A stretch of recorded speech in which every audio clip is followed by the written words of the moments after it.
Um, I think the last words are you are whole, you are beautiful, and you have everything you need to be well again.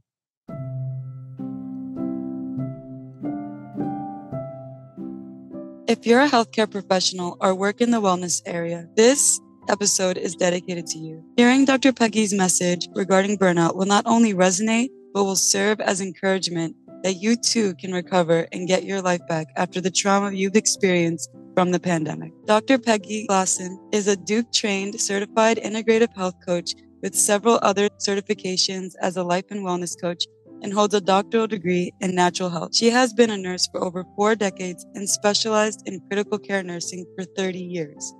Her passion is to coach nurses by exploring all dimensions of their lives, physically and emotionally. She has inspired women from all over the globe to continue their success as a professional woman while finding time for living a life of more contentment, better health, and more peace of mind. Follow our show and bookmark our podcast so you don't miss out on our fantastic Matrix mentors. Welcome, Dr. Peggy. Welcome to the Organic Matrix. Well, thank you so much for the privilege of being on this wonderful show that you're making a difference for everyone out there. Well, my background is I've been in the nursing industry, as you mentioned, in critical care for 30 years.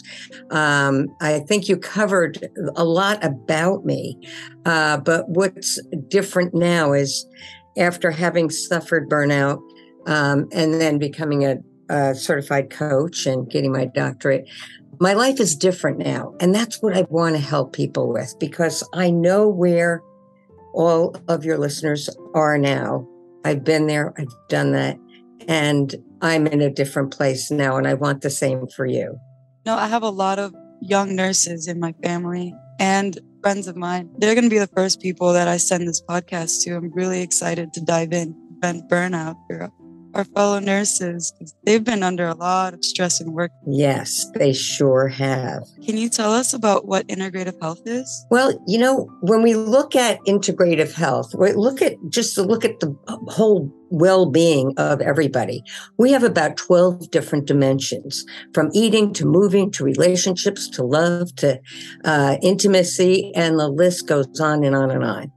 And that's a model that I work from, to look at each area of health, because of your life, actually, because if one area is out of balance, it's going to affect one other area or maybe several other areas. Everything's connected. So, for example, if you have issues with eating, it can affect other areas like intimacy, relationships, moving, thinking. Sometimes our mindset is what really gives us the problem, So everything is connected, and that's what it means by integrative. I love your answer. It makes me connect a past interview I had with my guest Daniel Blue. He was a CEO. He was a guest that said something very unique about burnout compared to the other guests that I had. And he said he personally believes burnout can be prevented. And he believes that it's a symbol of an area of our life and those disciplines are out of balance. So that brings a bell for me. A lot of people don't realize how much the gut flora affect the way our minds process the information around us. Exactly. Yeah, because if you pick, as you said, there's so many different areas. We can have headaches. Well, where's that coming from? Is it coming from the stress, the lack of sleep, or is it coming from your gut? So, we'd have to look at everything. Can you tell us about how your days were as a critical care nurse and how that used to look like? Oh my gosh, insanity. As all nurses will relate, my day would start with report, right? You always go in, you try to see, oh my God, what am I going to be thrown at today? And of course I would normally have 2 critically ill patients on ventilators, multiple lines, tubes, monitors, every machine you can think of, ECMO sometimes. And then it was go time. then that's when you didn't stop. Once you got that report and you were in front of that patient or patients, you kept going, continuously monitoring patient status, listening to doctor's orders, making the necessary changes. They would shout at you throughout the day, changes to patient's regime, whether it was changes in medication, IV drips, charting. That charting was another part of your day. You had to document like crazy, right? Picking up orders. And of course, the other part of my typical day would be to be present with the families to ensure that their needs were met. Because really, you never just take care of a patient. You're taking care of the patient and their family because they need support during that time. Thank you. Wow. The other thing I wanted to mention, which makes me laugh now when I'm thinking about it, the other part of my day was, I think your listeners will really relate to this. I was on the grab and go diet. And what that means is you run to the nurse's lounge, use the restroom, shove whatever you can down your throat and return to your patients as soon as possible. Right. So that was also a part of you didn't really have really good breaks. They were just whatever you could fit in. And I think that was another part of my day in critical care was really, what's going on? What is not being taken care of? And generally it was ourselves. And I think all nurses would relate to that. With the grab and go diet and having all of these machines that you had to maintain, how often would you feel wave spells of burnout coming? This is a really good question because most people don't even know they're burned out. They don't. I didn't. I did not know I was burning out. I think, at the time, being a single mother part of the time with aging parents and studying for my doctorate, I just kept going without regard to my needs because I wasn't thinking about me. I was thinking about what do I have to do next, right? Like, for instance, when you go to bed, right? You wake up in the middle of the night. The first thing I would think about is what's on my to-do list. What time do I have to get up? What do I have to do for the family? And, I never missed a day. I never missed a day of work, despite very little sleep, digestive issues, and having severe headaches pretty much every day.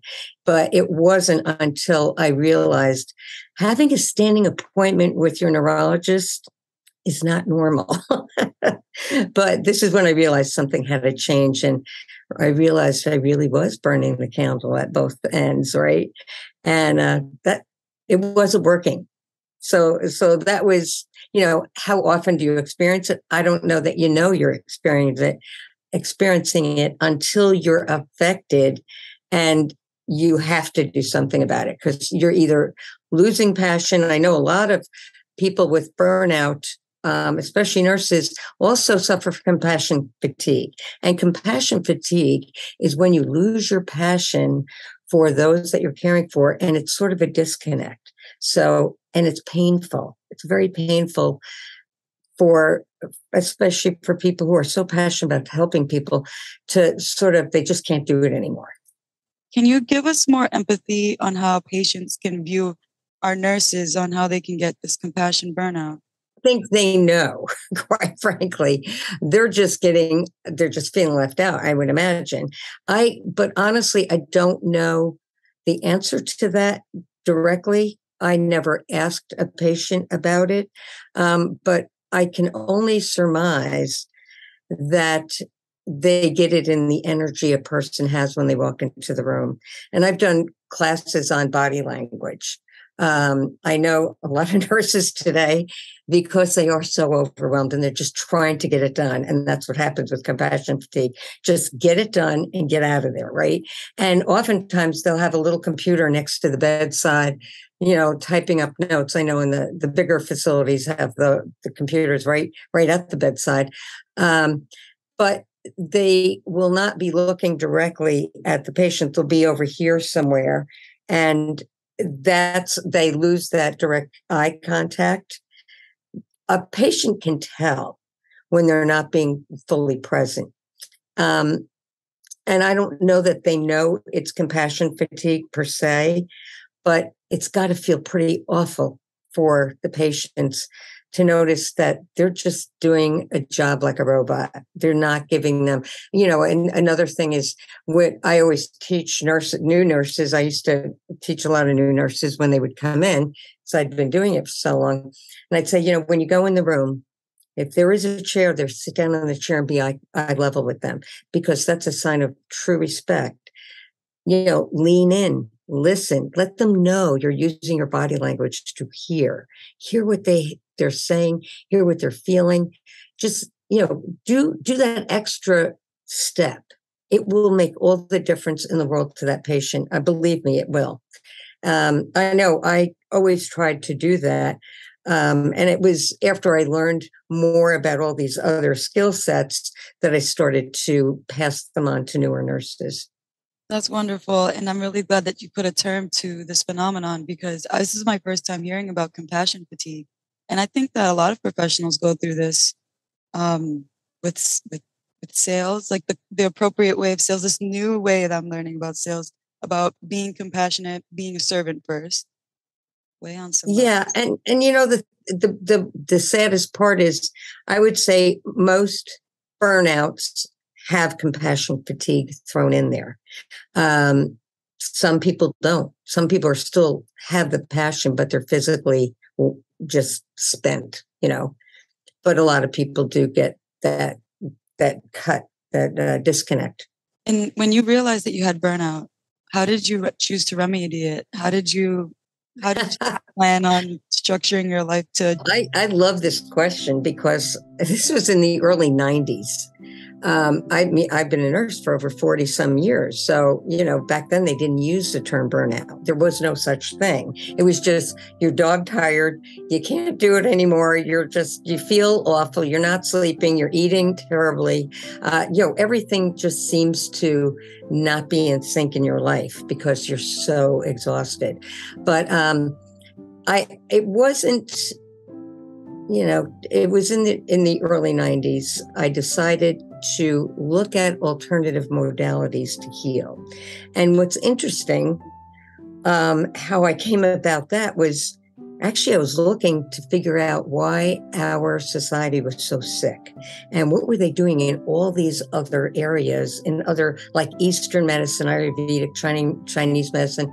And so that's what happened. I was curious about that, but in the same time, I was learning how to heal myself. I read everything I could read on all those different modalities. And I read myself into my master's and doctorate, shall I say. And the one thing that stood out was they had a common thread of incorporating some kind of meditation, some kind of centering in their day. And that was something I didn't do, nor did many of my friends do. It was, not only, of course, and the way they eat is different and everything else, but that was a big ha-ha moment for me. I loved the fact that I realized there was some help out there to just change my lifestyle. And that was how it came about. It's a beautiful origin story. When did you learn how to apply your holistic measures to cope with your burnout? So when you were studying, was it a trial and error thing, or did you work with a professional? I think the first thing I learned and the first thing I incorporated was, number one, acknowledge it. And of course, today I would tell people seek some help if possible, whether it is a coach, whether it is a mentor, whether it's someone else that understands it and can help you with it. But the one thing that I did learn right away was that, and I know everybody's going to relate to this, you have to learn to create some me time. And I know people say, I don't have time. But this is the hardest first step in recovery, since people that are burned out, of course, don't feel they have the time. I didn't believe it myself. But the key is to start with 5 minutes a day of silence, just being quiet, closing your eyes without any interference, and just notice your breath going in and going out. That's the first step. Just because you can find 5 minutes. But it can be still, other things are going to take precedent. But if you're really serious about beginning the journey, that's the first most important thing. I do a whole class on how to create time for yourself. And there's a lot of little things you can do to figure that out, which is what I teach in one of my classes. But there is one of my mentors from Duke, Integrative Medicine, wrote a book called 5 Good Minutes. It's in Amazon if you want to look for it, but it's 100 practices each day, 100 different practices that you can do in 5 minutes that will help keep you calm during the day. And I always thought that was such a wonderful way to approach it, right? It's brand new. You're trying to figure out, how do I get me time? Take 5 minutes. You did it. And tomorrow, maybe you'll take 6. That sounds like a lovely book, and I love your advice. And you're right. Me time is so important. 5 minutes neurologically go a very long way. Like the shape of our brain in studies, with 5 to 7 minutes of meditation daily literally changes the amount of gray matter that we have in the brain. It does. It creates new neural pathways, and that's what we all need to do. We've created the neural pathway to be exhausted and negative and do all the things we're doing, and now we have to create new ones. What inspired you to become a coach for nursing after you studied for your doctorate? Because that's me. I went through all of it, everything, every single thing about it I went through, and I had to conquer it. And nurses are my own. I understand them. I understand what they're going through. And I am truly passionate about helping them. And that's basically why. I love it. And I think what you're doing is so noble and important. Matrix members, I hope you don't have to step into the hospital, but if you have walked into an emergency unit, it could be pretty wild, especially if you live in New York City. I'm really excited for more people on our coast to find your work, because it's not often you're a nurse, a nurse coach, and I feel like it should be something more common, at least maybe something that their union can invest in. Well, that probably won't happen. I worked in New York and I know the union, and it could be a little tough, but I think it's up to us to empower ourselves to take that step. And yeah, should there be a program? Without a doubt. I hope that happens someday. But I know, and I don't want to be negative here, but when you want to institute a program, it's dollar signs that these big corporations think about, and it's not an area that they're willing to spend money in at this point. Well, I hope somebody in this administration is listening, and I want to say that there will be more money if less nurses are burnt out. You will get better production, you'll have better reviews, and you'll have happy workers, which goes a very long way.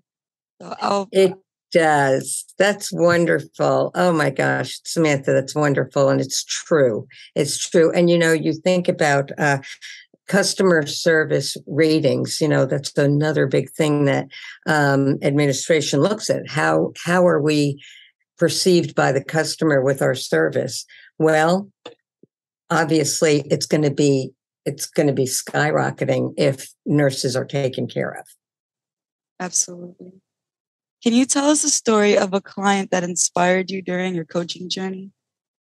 Oh, yes. I had this one woman, she was a nurse. She worked in pediatric ICU, very stressful. It was a big institution. And she also had a lot of responsibilities with a difficult aging parent. I remember she really had a tough time with her dad. And she also had a family at home to care for.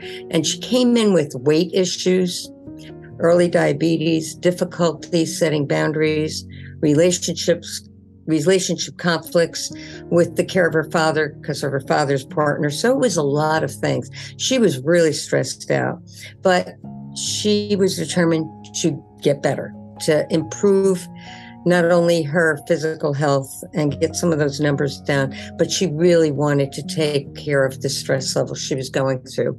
And what was so impressive was we worked together. both individually and through a group, because I had one group that followed me for 5 years straight every week. And it was really kind of cool because they got support from each other too. But she was determined, and she made some decisions, and each week she'd make a little change. You know, of course she had me as accountability, and she stuck with every single thing she said she was going to stick to, which is, as a coach, you don't see that too often. Usually people say, well, yeah, I'm going to do it this week. But oftentimes other things get in the way, or they forget they were going to do it, or it's just not there, or they're just not committed enough, right? And she was amazing. Her commitment to adhere to her plan was exemplary. And she lost weight. Her blood sugar scores came right down, and she came off some of her meds, and her relationships improved. You know, she wasn't as stressed. You know, when you walk in, if you're with somebody that's a little confrontational and you're already stressed, the energy just continues between the two of you, right? So she was able to, eventually, she made a hard decision to retire early, and she's now enjoying her life. That is such an inspiring story. And it really was. Thank you so much for sharing that with us. Oh, my pleasure. I love success stories, and wow, was I happy that she had some good results, but she did the work. Sounds like she had a lot of discipline to be able to carry through with everything that she said. Well, you know, when we say discipline, you're right, but discipline is connected with your why. Why do you want to make the changes? How is your life going to be different if you make these changes? And that's more important than anything, because if you can hold on to a really important reason, you know, I know her reason, her why was her kids were getting older and her son was engaged. She said, I want to be healthy enough to play on the floor with my grandchildren. So you see what I'm saying? She had an important visual and a good reason that she was not going to miss out on her grandchildren. She says, I want to live long enough. And at the rate I'm going, I'm not going in a very good direction, you know? So I would, you know, impress upon everybody, when you want to change, look at what's making you want to change that badly, that you're going to take that long journey, because it doesn't happen overnight. Absolutely. That's so inspiring. I especially love that a few lifestyle adjustments helped her get off her medication. To me, it's like such a big deal, because a lot of us get diagnosed and we believe it's a sentence, something that we have to live with. And you're right. Yeah. To hear somebody get off their medication is so inspiring, because I know so many people in their 50s, they dream of getting off their medication, and they have no idea what to do to regulate their bodies, to get away from it. Well, you know, and that's the thing. There's so many other things than just saying I'm going to do it. You have to know how to do it, and what is it that you want to change first. Like, for instance, I know there's a lot of people that come in with other changes from burnout. I mean, maybe they're not sleeping. Now, we know you have to sleep a certain amount every single night, because that's the time when your body repairs and regenerates, right? So you look at that. Then there's people with weight loss. I mean, again, it comes back to really looking deeply at what's going to change in your life, and why do you want to do it? Can you tell us about your personal mission and your program that you're offering to nurses? Well, you know, my mission, of course, is to bring awareness to burnout, to women, that burnout affects every part of our well-being, not just you're tired, or, you know, it's not one thing. It's important to look beyond the exhaustion and take a peek. How's your relationship? Have you been avoiding sex for a long time? You know, it's like it affects everything, your physical and your emotional health. Think about and ask yourself, am I really happy? Am I really content? You know, and chances are, if you're burned out, you're not. You've lost your passion, and you know the exhaustion and the discontentment and just being plain, burnout is burnout. You're just plain exhausted. It will take a toll on every part of your being. So really look at all the areas. Thank you so much, Dr. Peggy. And we're reaching the closing of our podcast episode, and I have 3 fun questions for you. It's our rapid fire. Are you ready? Oh, sure. Go. What was the last thing that you read? Oh, this is easy. The Manual for Mind, Body, Nutrition, which is a part of the program I'll be offering in January, since most women with burnout have developed a lot more weight during the pandemic because they've had poor eating behaviors. So that's what I was reading. That's perfect, and I can relate to that. If you can only eat one food for the rest of your life, what would it be? What comes up is seafood. I love seafood. Thank goodness it wasn't like ice cream. What's one thing that can instantly make your day better? Oh my gosh, music. I love the 2 things that really flipped my switch. Seeing one of my grandchildren is definitely on the top. But if I'm by myself and they're not around, definitely listening to music, because it just switches, and it's also activity. They say if you want to change your mind, change what your body is doing. And it means stand up, dance like a fool, do whatever you have to do to get out of that place when you need to make a better day. Would you like to give a last words of advice for our Matrix members? I have to think about that. I think the last words are: you are whole, you are beautiful, and you have everything you need to be well again. In the description below, there will be a link to a completely free Zoom where you can enroll in a free workshop to find out how you can get on a virtual retreat with Dr. Peggy. The link will be in the description below. All feedback is welcomed and helps us serve our fellow Matrix members. To stay up to date with our Matrix mentors and what we have in store for you, bookmark our website and subscribe to our podcast and YouTube channel. It was great to have you on the Organic Matrix Show, and we'll be seeing you on the following download.